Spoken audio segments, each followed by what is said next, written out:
Hello guys. तो कैसे हो सब। तो आज हम इस वीडियो में पढ़ने वाले हैं क्वांटिटेटिव एप्टीट्यूड। ठीक है। हम यहाँ पे डिस्कस करेंगे उसका mindset, strategy, mistakes and examples. ठीक है।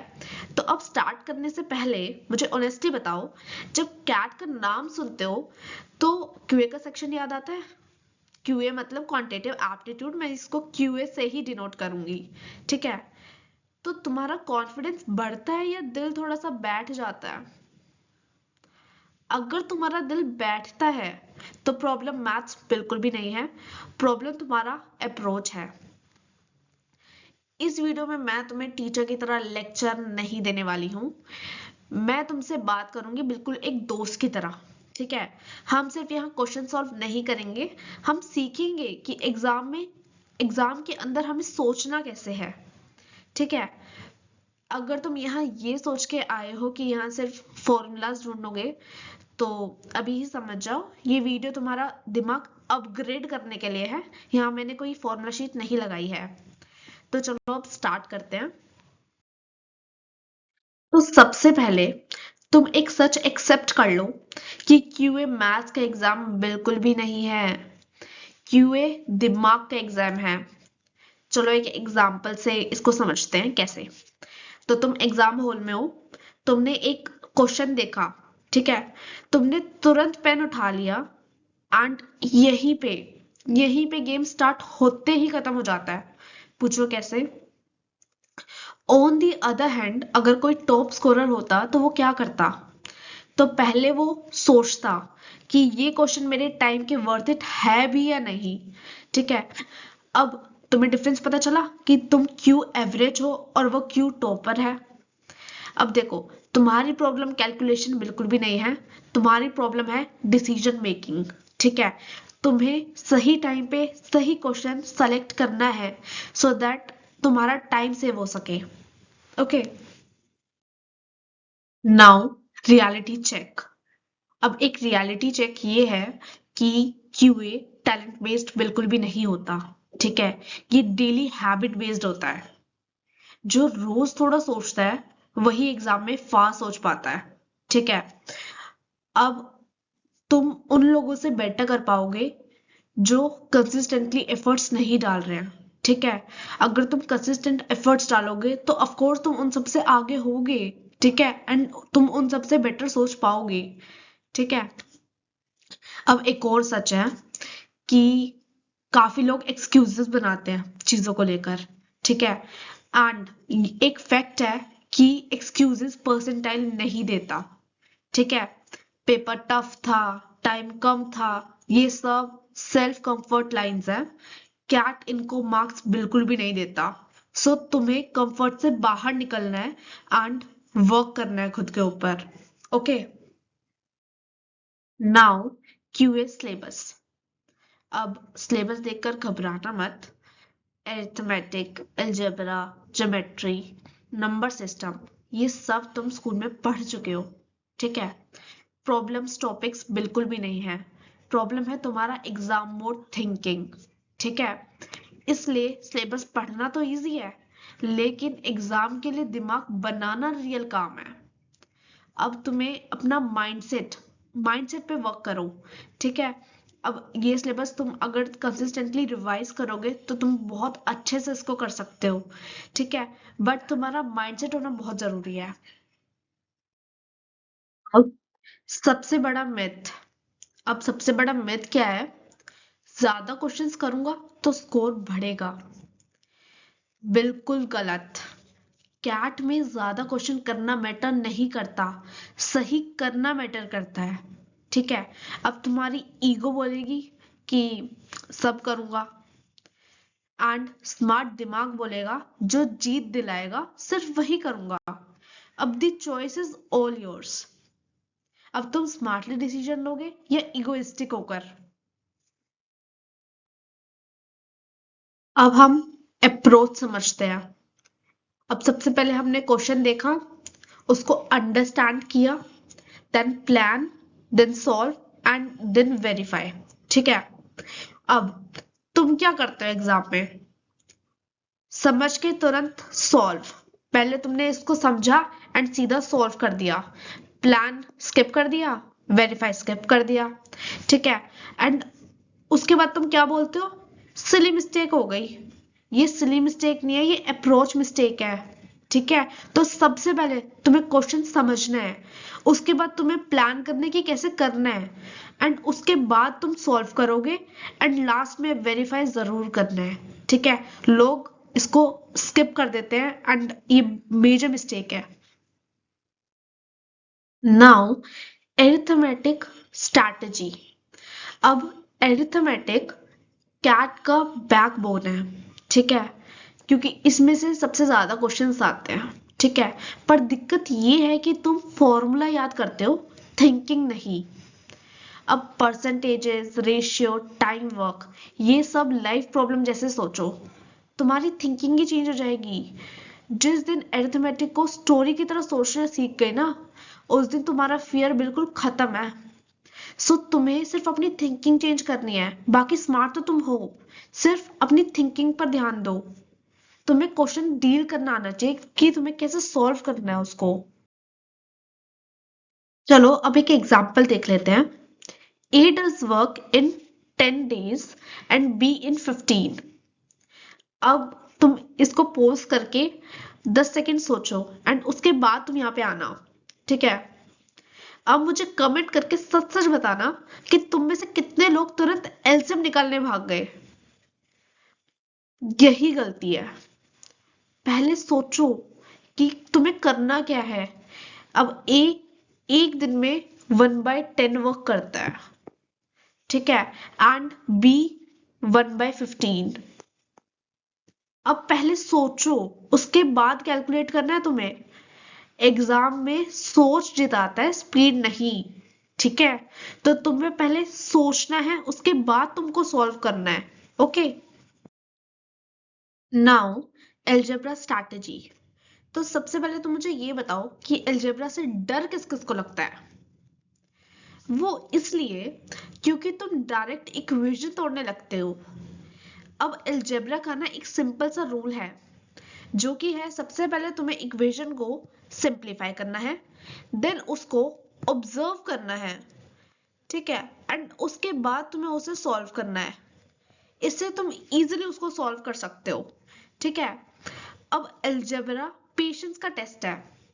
जिस दिन तुम्हें ऑब्जर्व करना आ गया, उस दिन एल्जेब्रा तुम्हारी मुट्ठी में, ठीक है, तुम उसको इजीली सॉल्व कर सकते हो। नाउ अब हम यहाँ पे एक सिंपल से एग्जांपल देख लेते हैं एल्जेब्रा का। तो यहाँ पे है 2x + 3 = 11। ये एक सिंपल सी इक्वेशन है। अब तुम में से काफी लोगों ने तो इसे सॉल्व करना भी स्टार्ट कर दिया होगा, एंड काफी लोगों ने कर भी लिया होगा, क्योंकि इजी है एंड जल्दी सॉल्व हो जाएगी।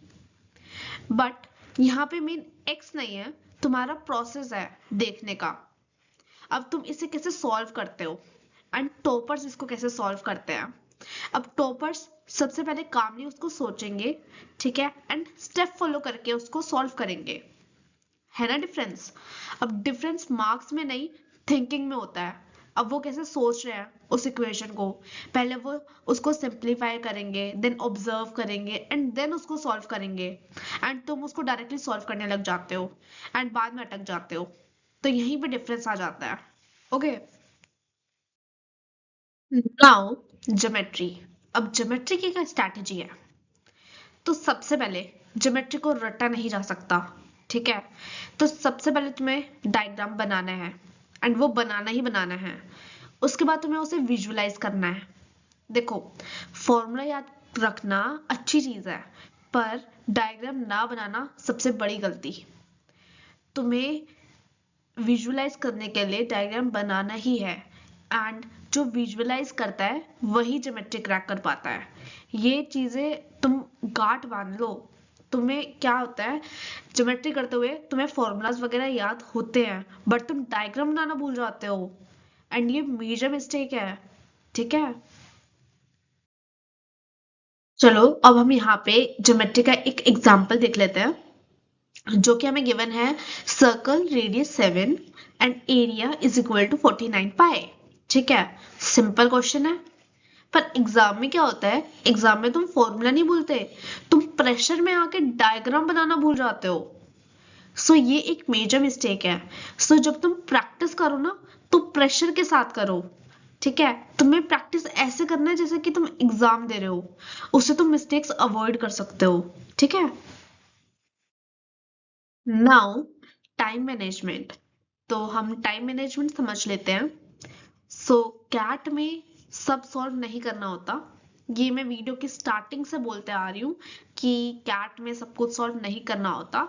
तो सबसे पहले तुम्हें शॉर्ट शॉर्ट क्वेश्चंस करने हैं। अब शॉर्ट शॉर्ट क्वेश्चंस कौन से हैं? श्योर मतलब जिनके लिए तुम 100% श्योर हो कि तुम yes I can do it. ठीक है। एंड शॉर्ट मतलब कम टाइम में जो हो जाए। ठीक है, और तुम कम टाइम में कर सकते हो जिनको। ठीक है, तो फर्स्ट 40 मिनट्स तुम्हें उन्हें देने हैं। देन लास्ट में रिस्की वंस, जिनका तुम्हें है कि हाँ थोड़े लेंदी हैं या फिर I am not sure that much, वो वाले क्वेश्चंस करना। ठीक है, लास्ट 20 मिनट्स में तुम्हें वो करने हैं। एंड ऑफ कोर्स लास्ट में रिवाइज करना बिल्कुल मत भूलना। ठीक है, रिवाइज करना ही करना है। उसके बाद हाँ, last but not the least, ego. Ego बोलता है ये तो करना ही है। एंड स्मार्ट दिमाग बोलेगा कि परसेंटाइल चाहिए, ईगो नहीं। तो ये थोड़ा फनी है बट फैक्ट है। तो तुम्हें ईगोइस्टिक नहीं बनना है, तुम्हें स्मार्टली सोचना है। ठीक है, एंड स्मार्टली डिसीजन लेना है। ये तुम्हारा प्लस पॉइंट होगा। Now common mistakes. अब हम कुछ कॉमन मिस्टेक्स देख लेते हैं जो यूजुअली स्टूडेंट्स करते ही हैं एग्जाम में, एंड जो हमें अवॉइड करनी है।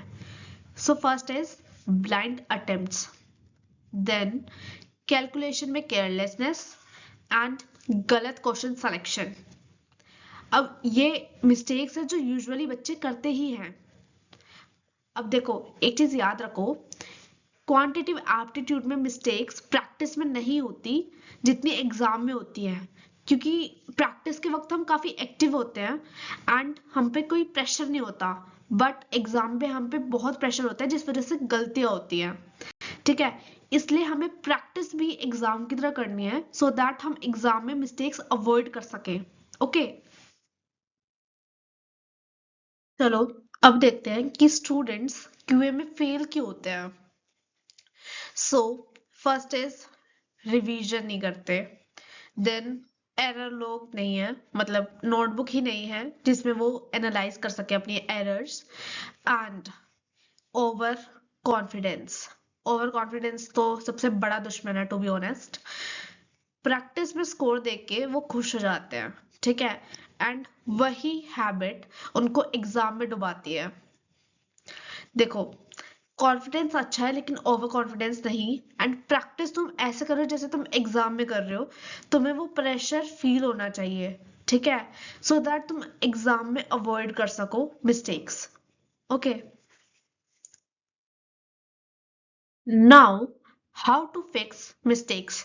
अब हमने इतनी सारी मिस्टेक्स तो देख ली, अब उन्हें फिक्स भी तो करना है। तो इसका सोल्यूशन बहुत सिंपल है। एरर नोटबुक बनाओ। ठीक है, एंड उसमें हर गलती लिखो, एंड हर वीक उसको रिवाइज करो। अब इनमें से तुमने कोई भी एक भी स्टेप अगर तुमने मिस किया, इसका मतलब तुम कुछ सीखना ही नहीं चाह रहे एंड तुम सीरियस ही नहीं हो कैट के लिए। तुम्हें गलती रिपीट नहीं करनी है। ठीक है, अब देखो, प्रोग्रेस इमोशनल नहीं सिस्टमेटिक होता है। तुम्हें इमोशनल नहीं होना कि भाई इतनी मिस्टेक हो रही है, ये हो रहा है, वो हो रहा है, नहीं। मिस्टेक्स हो रही है, नॉर्मल है, इसका मतलब तुम कुछ सीख रहे हो। ठीक है, गलतियों से सीखो सो दैट तुम उसको आगे ना करो, सो दैट एग्जाम में वो चीजें ना हो तुम्हारी, तुम इम्प्रूव कर सको। सो इट्स ओके अगर मिस्टेक्स हो रही हैं, एंड अच्छा है मिस्टेक्स हो रही हैं, एग्जाम में अवॉइड कर सकते हो तुम। Okay, now mock strategy. अब मॉक तो सभी देते हैं, तो अब हम इसकी स्ट्रैटेजी देख लेते हैं जो हमें करना है। ठीक है, अब देखो, हमने मॉक दिया 2 घंटे का टेस्ट, उसके बाद मिनिमम से मिनिमम 3 घंटे उसको एनालाइज करो। ठीक है, एनालाइज करना बहुत इंपॉर्टेंट है। अगर तुम एनालाइज ही नहीं कर रहे हो तो तुम मॉक ही क्यों दे रहे हो, मत ही दो इससे अच्छा। देखो, मॉक एक मिरर है जो तुम्हें सच दिखाता है, ठीक है, कि तुम इतने पानी में हो एंड तुम उसको इग्नोर नहीं कर सकते हो। तुम्हें मॉक देना ही देना है एंड एनालाइज करना ही करना है, ठीक है। तुमने 2 घंटे का मॉक दिया, उसके बाद 3 घंटे तुमने एनालाइज किया कि तुम कैसे इस क्वेश्चन को बेटर तरीके से कर सकते थे, तुमने मिस्टेक्स क्या क्या किए हैं, ठीक है, कैसे तुम इसको कम टाइम में कर सकते थे एंड तुमने यहाँ टाइम वेस्ट कर दिया, ठीक है। इम्प्रूवमेंट होगी, होगी भाई। तुम अगर वीकली इसको करोगे तो तुम्हारी इम्प्रूवमेंट होनी गारंटेड है, ठीक है। तो तुम्हें मॉक इस तरह से देना है, पहले मॉक दो, उसके बाद मिनिमम से मिनिमम 3 घंटे एनालाइज करो अपनी मिस्टेक, सो दैट तुम एग्जाम में अवॉइड कर सको वो चीज। Okay, now QA mindset. अब हमें माइंडसेट कैसा चाहिए?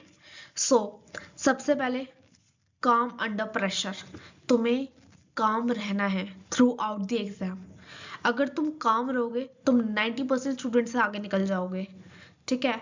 बिकॉज जो बच्चे काम ही नहीं होंगे प्रेशर की वजह से वो पैनिकली गलत डिसीजंस लेंगे, ठीक है, जिससे गलतियां होंगी। अगर तुम काम रहोगे तो तुम इजीली सॉल्व कर सकते हो, ठीक है।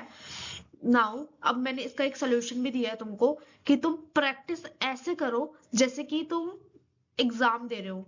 उससे क्या होगा, तुम वो प्रेशर फील कर पाओगे एंड एग्जाम में ज्यादा इफेक्ट नहीं पड़ेगा, तुम काम रह पाओगे एग्जाम में, ठीक है। एंड देखो, प्रेशर में ना तुम्हारा दिमाग हीरो नहीं जीरो बन जाता है। सो इसलिए कह रही हूँ काम रहो। एंड ये जो मैं बार बार काम रहो कह रही हूँ, ये कोई मोटिवेशनल स्टेटमेंट नहीं है, ये एक स्किल है जो तुम्हें चाहिए कैट में सरवाइव करने के लिए, ठीक है। सो बिल्ड करो इसको, प्रैक्टिस करो अच्छे से। Now daily QA routine. अब मैंने यहाँ पे एक बेसिक रूटीन दे दिया है सो दैट तुम एटलीस्ट मिनिमम से मिनिमम तुम्हें ये तो करना ही है। तुम इससे ज्यादा करते हो तो ऑफ कोर्स बेस्ट है वो, लेकिन तुम्हें मिनिमम से मिनिमम इतना तो करना ही है। तो सबसे पहले तुम्हें 30 मिनट्स कॉन्सेप्ट्स को देने हैं, ठीक है। देन उसके बाद 30 मिनट्स तुम प्रैक्टिस करो एंड उसके बाद 10 मिनट रिवीजन या फिर एरर लॉग, ठीक है। तुम्हें एरर नोटबुक में एरर्स लिखने हैं कि तुमने क्या क्या मिस्टेक्स किए हैं आज, एंड वीकली उसको रिवाइज करो, एनालाइज करो, ठीक है, फॉर योर बेटर परफॉर्मेंस। अब देखो, ये जो मैंने तुम्हें रूटीन बताया बिल्कुल सिंपल लग रहा है ना कि हाँ भाई बस इतना ही तो करना है, बट जब तुम इसको कंसिस्टेंटली करोगे तो तुम्हें ये बोरिंग लगने लगेगा, ठीक है। फिर तुम सोचोगे चलो ये चीज ऐड ऑन कर देता हूँ, ये कर देता हूँ, वो कर देता हूँ, ठीक है। एंड एक टाइम के बाद तुम इतना ऐड कर लोगे कि तुम्हारा माइंड बिल्कुल कि नहीं होगा, इतना सारा नहीं होगा मेरे से, एंड तुम कुछ भी नहीं करोगे। तुम पे प्रेशर मिलेगा माइंड पर कि हाँ मुझे ये भी करना है वो भी करना है, पर तुम करोगे कुछ भी नहीं, ठीक है। अब देखो, जब तुम इसको कंसिस्टेंटली करोगे तो ऑफ कोर्स तुमको ये बोरिंग लगेगा। एंड एक फैक्ट ये भी है कि बोरिंग चीजें ही पर्सेंटाइल बनाती हैं, जैसे कि discipline. Now final truth, QA rewards discipline not motivation. So motivation कुछ भी नहीं होता गाइस, तुम्हें डिसिप्लिन बिल्ड करना है। एंड अगर डिसिप्लिन बिल्ड हो गया ना तो तुम कुछ भी अचीव कर सकते हो, ओके। तुम्हें ऐसा बिल्कुल भी नहीं है कि तुम वीक हो या ऐसा कुछ है, नहीं, तुम्हें सिर्फ अप्रोच चेंज करना है, ठीक है। अगर तुम अप्रोच चेंज करोगे तुम्हारा स्कोर डेफिनेटली चेंज होगा, ओके। एंड अगर तुम नहीं बदलोगे तो कैट खुद ही तुम्हें बदल देगा। सो चॉइस तुम्हारी ही है। एंड अगर इस वीडियो से तुम्हारी थोड़ी भी हेल्प हुई है so please like share and subscribe my channel. Bye.